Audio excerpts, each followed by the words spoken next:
Bienvenidos a los 10 animales extintos que la ciencia quiere revivir y no lo sabías. Desde el tamarú gigante hasta el milano real siciliano y uno de los dinosaurios que quieren regresar a la existencia. Comenzamos con el tamarú gigante, el guardián olvidado de las Filipinas. En la isla de Luzón en Filipinas existió un tiempo en que la selva y los humedales eran recorridos por un búfalo enano y salvaje, conocido por los pueblos locales como el tamarau gigante. Pequeño, resistente y de cuernos afilados, desciende de ese linaje. No hace apenas unos siglos, en zonas más amplias y fértiles, habitaba una forma más robusta, de mayor tamaño y temperamento fiero, adaptada a extensos prados. Su destino se torció con la llegada de la ganadería y las armas de fuego. Al ser cazado como fuente de carne y cuero y al perder sus tierras, fue erradicado antes de poder ser estudiado a fondo. Hoy solo quedan representaciones en los mitos de Mindoro y unos pocos fósiles en cuevas. Desde 2020, investigadores del Museo Nacional de Filipinas y la Universidad de Tokio lograron extraer fragmentos de ADN de restos óseos del linaje antiguo y compararlos con los tamarau actuales. El resultado fue claro: la variabilidad genética perdida puede recuperarse mediante hibridación y edición genética. Seguimos con el milano real siciliano, el fantasma de los vientos mediterráneos. En los cielos abiertos de Sicilia, donde el viento caliente sube desde África y forma torbellinos en los valles, una silueta rojiza y poderosa dominaba el aire. El milano real siciliano, subespecie insular de milano real europeo, con alas largas y puntiagudas y una cola horquillada perfecta, con un plumaje ligeramente más oscuro, adoptado a los cielos del sur. Durante siglos, el milano siciliano fue la limpieza aérea del Mediterráneo, alimentándose de pequeños animales y carroña. Pero el siglo XIX trajo consigo el veneno, las armas y la destrucción del monte. Su especie desapareció a finales del siglo XIX, dejando un cielo más silencioso. Hoy, gracias a muestras genéticas de huesos conservados en colecciones de Palermo y Londres, y al hecho de que su pariente directo, el milano real europeo, aún sobrevive, los investigadores de la Universidad de Palermo trabajan en un plan de rescate genético. El objetivo es restaurar el linaje perdido y reintroducir aves adaptadas a la ecología mediterránea en un proyecto de limpieza ambiental y reforestación. El regreso de este ave sería un espectáculo para el cielo de Sicilia, el rojo de sus alas ondeado como banderas, recordando que hubo un tiempo en que los vientos no viajaban solos. Continuamos con el tapir gigante amazónico. Hace apenas 10.000 años, los bosques amazónicos albergaban una versión colosal de uno de los mamíferos más antiguos del mundo. El tapir gigante es un animal herbívoro de cuerpo macizo y trompa corta, capaz de alcanzar el tamaño de un caballo pequeño. Era un verdadero arquitecto del bosque, derribando arbustos, dispersaba semillas y creaba claros naturales que ayudaban a otras especies a sobrevivir. Pero cuando los primeros humanos entraron en Sudamérica, lo cazaron intensamente, combinando con cambios climáticos. El tapir gigante desapareció, dejando solo linajes más pequeños. Restos fósiles hallados en Bolivia, Brasil y Perú conservan el ADN mitocondrial muy útil, y un equipo del Museo de Historia Natural de La Paz trabaja en un proyecto junto a genetistas de Sao Paulo para usar el tapir amazónico como base reproductiva. El plan consiste en revivir características de tamaño y comportamiento del tapir extinto, creando una nueva línea experimental que cumpla las funciones ecológicas del gigante original. Si vuelve, será un restaurador de paisajes amazónicos, abriendo rutas naturales donde la selva está asfixiada. Este es el rinoceronte negro de África Occidental, la piel de hierro que perdió el Sahel. En los llanos semisecos de Chad, Camerún y Sudán existió un gigante armado que inspiraba miedo y respeto a partes iguales. El rinoceronte negro de África Occidental era una subespecie del rinoceronte negro, pero más adaptada a sabanas áridas. Su cuerno era más delgado y largo, su piel más clara. Además, su capacidad de sobrevivir en zonas de escasa agua lo hacía único. En 2011, tras décadas de caza furtiva para obtener cuernos destinados al mercado negro, lo declararon oficialmente extinto a esta subespecie. Los últimos individuos fueron abatidos sin que existiera ningún santuario seguro. Sin embargo, se guardaron muestras genéticas completas en biobancos sudafricanos, y en 2022 la comunidad científica dio un paso clave: se completó el mapeo de esta subespecie. Proyecto BioRescue, que hoy trabaja también en la recuperación del rinoceronte blanco del norte, planea crear embriones de rinoceronte negro de África Occidental mediante fertilización in vitro. Los usando óvulos de hembras negras de otras subespecies y semen congelado. El plan es gestar a los embriones en hembras sustitutas y liberar las crías en reservas de Sahel que están siendo restauradas, donde los cazadores ya no tienen acceso. El regreso de este rinoceronte significaría devolver a los paisajes de Sahel a uno de sus arquitectos naturales más importantes. Continuamos con el bisonte primitivo de los bosques franceses. Hace más de 10.000 años, en lo que hoy son los Versalles de Francia, un enorme bovino caminaba con una calma solemne entre robles y hayas. Un bisón priscus era un descendiente directo del bisonte estepario, de cuerpo macizo,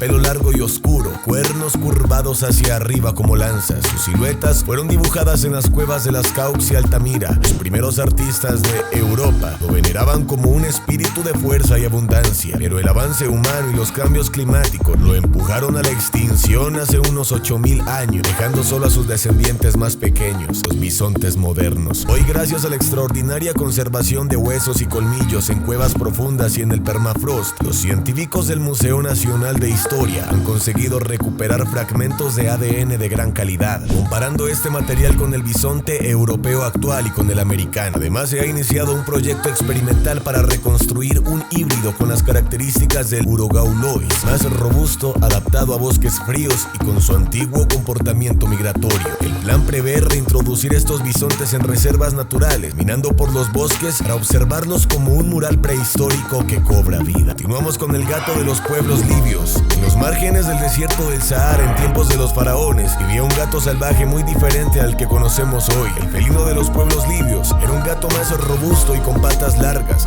Probablemente es el antepasado directo de todos los gatos domésticos del mundo. Los pueblos libios lo domesticaron parcialmente, pero los ejemplares salvajes eran independientes, cazadores y nocturnos. Con el tiempo, la expansión humana y la hibridación con gatos domésticos modernos borraron la línea genética pura de esta población ancestral. Lo interesante es que los genetistas de la Universidad del Cairo han analizado momias de gatos libios en tumbas del Valle del Nilo y han encontrado ADN conservado, comparándolo con gatos monteses actuales, descubriendo que existen poblaciones muy puras aún en el sur de Libia y el Chad, que abre la puerta a un programa de deshibridación controlada. La idea es recrear el felino ancestral, proporciones originales y comportamiento semisalvaje, capaz de sobrevivir en los bordes de los desiertos, y en el papel de controlador de plagas que alguna vez desempeñó. Seguimos con el microraptor, cuatro alas que surcaba los bosques del Cretácico. Hace 120 millones de años, en los densos bosques de lo que hoy es China, todos los dinosaurios eran gigantes. Algunos eran tan pequeños y ágiles que parecían fantasmas con plumas. Entre ellos reinaba el microraptor, dinosaurio carnívoro del tamaño de un cuervo, cubierto de plumas negras azuladas que brillaban como obsidiana mojada. Lo increíble del microraptor es que tenía 4 alas, 2 en los brazos y 2 en las patas. No volaba como un pájaro, sino que planeaba entre los árboles, saltando de tronco en tronco como una sombra viviente. Era rápido, astuto y cazaba insectos, peces y lagartijas. Los paleontólogos chinos han encontrado esqueletos con plumas y pigmentos preservados, y algunos huesos aún contienen residuos de proteínas y microestructuras que conservan información genética parcial. Además, los científicos trabajan en un experimento pionero: insertar genes de plumas arcaicas en embriones de aves modernas para crear aspectos anatómicos y patrones del plumaje del microraptor. No sería exactamente el dinosaurio original, pero un ave prototipo con 4 alas funcionales, tamaño similar y comportamiento planeador. Podría volar otra vez en grandes domos boscosos creados para estudiar su ecología.